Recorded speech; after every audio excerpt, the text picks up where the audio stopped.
곽수종의 뉴스 정면 승부. 곽수종의 뉴스 정면 승부.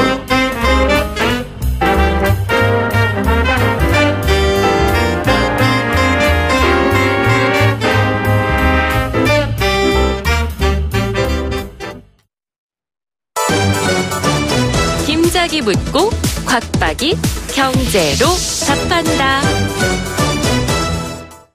주파수 94.5 YTN 뉴스 FM 곽수종의 뉴스 정면 승부 3부 시작하겠습니다. 김 작가 질문 주세요. 네, 김 작가입니다. 2020년부터는 은행에서 통장을 만들려면 꼭 돈을 내야지 만들어준다고 하더라고요. 네. 해킹 위험 때문에 인터넷 뱅킹이나 모바일 뱅킹 안 하는 사람들도 있고 아직 통장 없이는 불편한 점이 많은데요.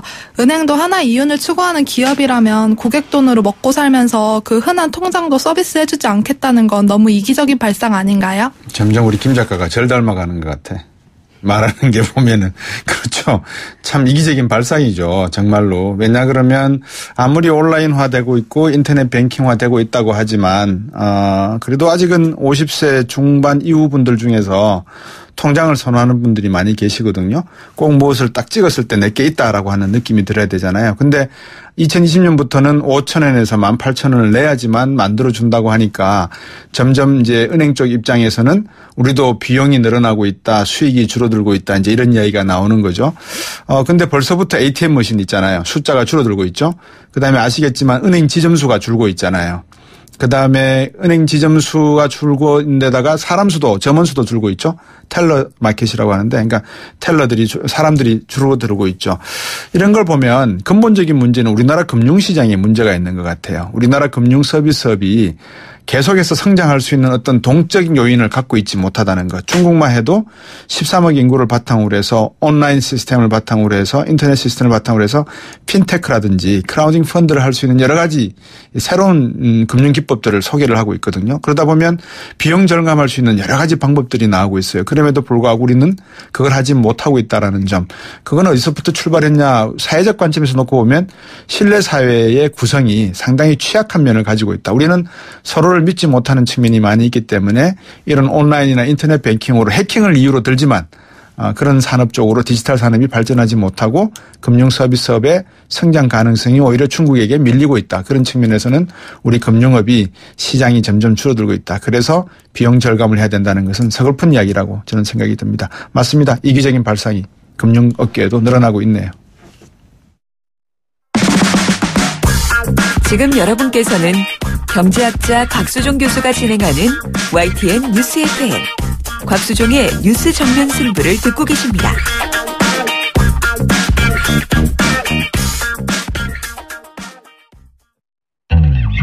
외신 읽어주는 남자 정면 타임즈.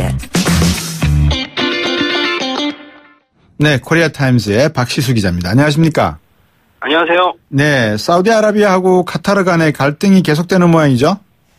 예, 사우디아라비아와 이웃 국가인 카타르 간의 외교 갈등이 3주가 넘게 지금 계속되고 있습니다. 예. 사건의 시작은 이달 초에 카타르 국왕이 사우디의 종교적 라이벌인 이란을 옹호하는 발언을 했다라는 소문이 퍼지면서인데요. 네. 그 밖에도 카타르가 하마스 등 이슬람 극단 세력에 자금을 대고 있다라는 이런 소문은 예전부터 쭉 있어왔던 얘기입니다. 근데 최근에 이 발언에 대해서 이제 미국 FBI가 수사를 했고 네. 결과가 해커가 퍼뜨린 가짜 뉴스다라고 밝혔지만 네. 사우디는 현재 그런 제재를 펼 생각이 없는 것으로 지금 보이고 있습니다. 그래서 네. 그런 소식이 퍼지고 나서 사우디는 즉각 카타르와 단교를 선언했고요. 또 카타르 주재의 본국 대사를 소환했고 카타르와의 국경을 폐쇄하고 육로, 항로, 해로 모두 이제 폐쇄를 현재 한 상황입니다. 예. 그래서 카타르는 반도 국가입니다. 그래서 유일한 육로가 이제 사우디와 연결돼 있는데요. 네. 근데 이러한 어떤 그 제재 때문에 현재 식량 위기가 이제 발생하고 있는 상황입니다. 예, 왜 FBI가 이런 그 소문, 그러니까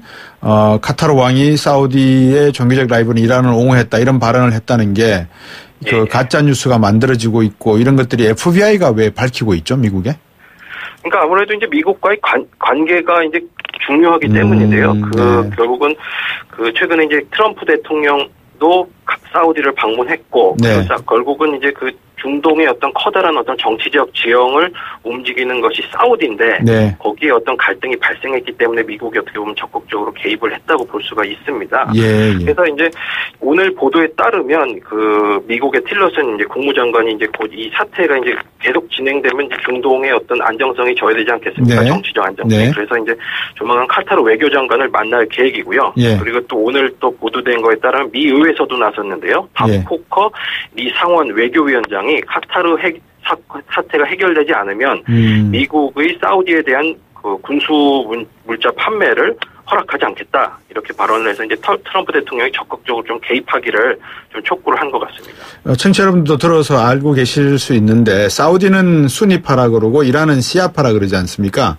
예, 이 수니파와 시아파 간의 이제 경쟁 과정에서 끼어 있는 카타르가 지금 고래 싸움에 새우등 터지는 격인데 예, 어떻습니까? 저 뭐 앞에서 말씀을 주셨지 않습니까? 여러 가지 그 하마스라든지 이슬람 극단 세력에다가 카타르가 자금되고 있다. 이것도 역시 사우디가 만들어낸 그런 가짜 뉴스겠죠. 그거에 대한 건 정확히 아직까지 증명된 건 없습니다. 이게 네. 소문일 뿐인데, 네. 근데 이런 소문을 떠나서 이제 일부 전문가들이 보는 것은 네. 결국 이렇게 소문이 확신이 안 되는 상황에서도 이제 사우디가 이렇게 강하게 들어가는 이유는 결국은 이제 사우디의 카타르 길들이기가 아니냐 이렇게 좀 보는 시각이 사실 좀 있습니다. 예. 그래서 왜냐하면 카타르 경우는 이제 오랫동안 이란과 좀 친해지려고 이제 노력을 오랫동안 했었고요. 네. 그리고 이제 또 약간 개혁적 성향의 국왕이 이제 계속 취임을 함에 따라서 예. 그 다른 주변의 보수적 이슬람 국가들과는 약간 정책적으로 좀 그 갈등이 있었던 것도 사실입니다. 예. 예, 그렇기 때문에 아까 말씀하신 대로 사우디는 이제 이슬람의 수니파에 대한 종주국이고요. 이란은 수니파의 라이벌 종파인 시아파라는 것에 이제 맹주입니다. 예. 때문에 그런 종교적 이유에서도 사우디는 이란을 지지하는 나라를 이제 적으로 이제 간주를 하는 거죠. 예. 근데 카타르만 놓고 보면은 수니파가 시아파보다 좀 많지 않습니까? 그죠? 예, 맞습니다. 예. 그건 재밌네요. 그 카타르가 이란과 우호를 추구한다라고 말씀하셨는데 이유가 뭡니까? 예, 아무래도 이제 첫 번째는 경제적 이유가 있습니다. 네. 아까 말씀드린 대로 카타르는 반도 국가인데요. 네. 그리고 그 바다 건너에는 이제 이란이 있습니다. 네. 그리고 그 가운데 바다에는 대규모 가스전이 현재 매장된 게 발견이 됐는데요. 네. 아무래도 그 가스전을 안정적으로 발굴하기 위해서는 이제 이란과의 관계가 중요하겠죠, 당연히. 근데 사우디 입장에서는 이제 그 개발을 하게 되면 이란이 아무래도 이제 인구가 중동에서 가장 많은 국가입니다. 8,200만이 있고 이제 풍부한 자원이 또 있는 나라인데 네.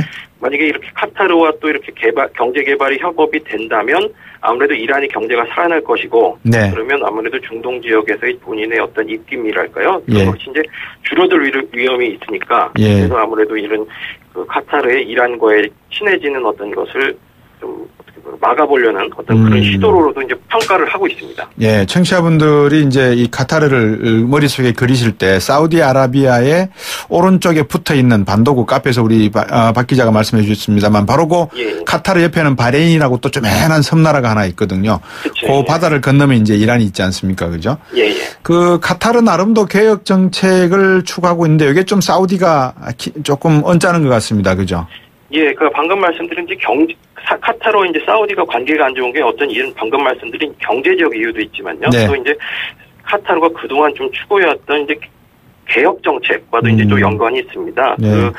그 1971년에 이제 카타르는 영국에서 독립을 했는데요. 예. 그 후에 이제 그 카타르는 그 중동에서 이제 절대적 영향을 갖고 있는 사우디의 영향력에서 좀 벗어나고자 하는 어떤 이런 노력을 했습니다. 그렇기 때문에 통상적으로 이제 중동 국가가 석유 산업에 이제 그 의존을 많이 하는데 반해서 카타르는 금융, 관광, 교육 이런 어떤 산업을 또 육성을 해왔고요. 네. 그리고 보수적인 이슬람 국가와는 다르게 또 언론의 자유도 허용이 현재 돼 있고 헌법을 또 만들어서 입헌군주제 제도 국가입니다. 그리고 여성의 참정권까지도 또 현재 그 허용을 하고 있거든요. 그래서 이런 것들이 결국 퍼지고 또 카타르가 힘을 얻게 된다면 어떤 국가, 그 주변의 어떤 사우디 같은 국가의 어떤 자신의 왕권이 약화시킬 수 있는 어떤 이슈가 되기 때문에 그런 어떤 이유도 오늘의 어떤 카타르와 사우디 갈등의 한 원인인 것 같습니다. 예. 다행히 자원에 관련된 내용이 아니라서, 예. 유가는 계속해서 40불대 밑으로, 내려가는 예. 그런 양상인 것 같습니다. 예. 자, 좀 화제를 바꿔서 홍콩의 중국 반환 20주년이 7월 1일이죠? 예, 7월 1일이 이제 홍콩이 영국에서 중국으로 반환된 지는 20년째 됩니다. 네네. 그렇기 때문에 이제 홍콩에서는 현재 다양한 이제 축제 행사가 이제 준비되고 있는데요. 네. 그리고 시진핑 중국 주석도 취임 후 처음으로 이제 6월 29일부터 7월 1일까지 홍콩을 현재 방문할 예정입니다. 예. 근데 이제 이런 축제 보기에는 이제 축제적 분위기지만 홍콩 사람들의 중국에 대한 반감은 상당히 좀 높은 것 같습니다. 네. 그래서 그 이유는 이제 중국으로 반환될 때 중국이 약속했던 것이 있는데요. 그것은 이제 향후 50년간 홍콩의 기존의 어떤 자본주의적 시스템과 법 제도 이런 것을 존중하겠다라고 이게 약속을 했지만 이제 20년 지난 상황에서 보니까 그것이 잘 지켜지지 않다라는 거죠. 네. 그렇기 때문에 실제로도 이제 중국에 반하는 어떤 목소리를 낸 인사들이 탄압을 받는 경우도 실제 있었고요. 예. 그런 것들 때문에 현재 20주년이 되는 상황에서 중국에 대한 홍콩 사람들의 감정이 좋지 않은 것이 또 사실인 것 같습니다. 예. 홍콩을 가보니까 홍콩의 금융시장을 상해로 하나씩 빼돌리고 있는 것 같더라고요. 오늘 말씀 잘 들었습니다. 감사합니다. 예, 감사합니다. 네. 박시수 코리아타임스 기자였습니다. 곽수종의 뉴스 정면 승부. 방송 들으시고 의견 있으신 분들은 지금 바로 샵 0945, 샵 0945. 짧은 문자 50원, 긴 문자 100원이 부과되는 휴대전화 문자 메시지를 보내주세요. 오늘 들으신 방송은 YTN 라디오 홈페이지와 곽수종의 뉴스 정면 승부 팟캐스트를 통해 다시 확인할 수 있습니다.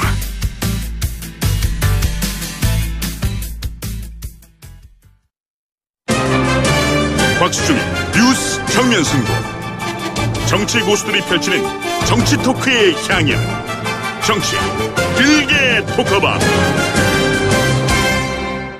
네, 뉴스 정면 승부 정치 길게 토크바 두 분 전문가 모셨습니다. 경희대학교 노정일 교수님 모셨습니다. 안녕하십니까, 교수님? 네, 안녕하세요. 예, 배재대 정인정 교수님입니다. 안녕하십니까? 네, 안녕하세요. 이제 시험 다 끝나고 방학 시작했죠? 아니, 기말고사 성적 처리. 성적 처리가 남았습니까? 해야죠. 예, 저는 오늘 다 끝냈습니다. 자, 앞에서 일부의 첫 인터뷰 내용이 바로 국민의당 선거공작 역풍 내용이었는데요. 두 분께서도 들으셨을 것 같습니다. 먼저, 노동일 교수님, 네. 소감이라 그럴까요? 감회라 그럴까요? 어떻게 보셨습니까? 엄청난 일이죠. 예. 다른 선거도 아니고 대통령 선거에서. 네. 문재인 후보를 떨어뜨리기 위해서 이렇게 허위 사실을 공표한 거 아니겠습니까? 예. 그런 것은 정말 이제 법률적으로도 엄중한 문제고요. 정치적으로 봤을 때는 이제 국민의당이 이제 존립 기반이 흔들릴 수 있다. 예. 이렇게 봅니다. 지난해 6월에도 무슨 리베이트 의혹 때문에 검찰 수사를 받고 상당히 흔들렸던 적이 있죠. 예. 근데 그것은 이제 그래서 정치권에서 얘기하는 흔히 말하는 관행으로 볼 수 있는 그런 부분이 있고요. 예. 현재까지는 무죄가 나왔죠, 현재로서는. 그렇기 때문에 검찰 수사가 좀 무리했다. 그런 부분은 얘기할 수 있습니다. 그러니까 이거는 본인들이 스스로 시인을 했고 조작이라고 당에서부터 좀 당 차원의 사과가 있었고 하기 때문에 그것과는 성질이 다른 것 같습니다. 네. 과연 정말 그 당에 어디까지 누구까지 연관되었느냐. 네. 이런 문제가 이제 점차 검찰 조사로 밝혀지면 네. 이제 당 차원에서 정말 당의 존립 기반이 문제될 수 있고요. 네. 또 한 가지는 이제 그 안철수 후보 얘기입니다. 예. 당시 후보가 이제 물론 본인이 몰랐을 수도 있고요. 예. 그렇기 때문에 법률적인 책임에서는 어떻게 예. 수사를 지켜봐야 할 부분이고 연관되지 않았다면 이제 법률적으로는 자유로울 수 있습니다. 예. 그러나 정치적으로는 자유로울 수가 없고요. 분명히. 예. 그걸 나는 만약에 이 장에서 앞으로 입장 표명을 지켜봐야겠습니다만 네. 나는 몰랐다. 예. 이렇게 해버린다면 그런 정치적으로는 전혀 책임지는 태도가 아니고요. 네. 그렇기 때문에 정치적으로 어떤 책임을 지면서 어떻게 얘기할지 네. 주목되는 부분이고 예. 어쨌건 굉장히 큰 정치적 책임을 물고 후폭풍이 있다면 안철수 전 후보의 그런 정치적 장래에도 굉장히 큰 아문이 들일 수밖에 없다. 그런 생각까지 때문에 네. 어쨌든 당 차원에서 예. 또 앞으로 이제 안철수 전 후보가 대선에 계속 한 번 더 나오겠다는 얘기 아니었습니까? 지난번에 얘기할 때. 네. 그럴 가능성도 없어지기 때문에 예. 국민의당은 존립 기반이 좀 어쨌든 흔들릴 수밖에 없는 일입니다. 장혜진 교수님. 그 차떼기 정당 사건 이후에 당시 한나라당이었나요? 네. 이른바 천막 당사를 네. 지어서 사실은 이제 새롭게 혁신하는 밑바닥으로 떨어진 당을 끌어올리는 그런 어떤 자기 개조. 그래서 네. 사실은 이제 대권까지도 가능했던 그런 경로들을 우리가 그렇죠. 생각한다면 물론 그거보다도 더 사실은 악랄하고 잘못된 행위일 수 있습니다. 이 행위 자체가. 예.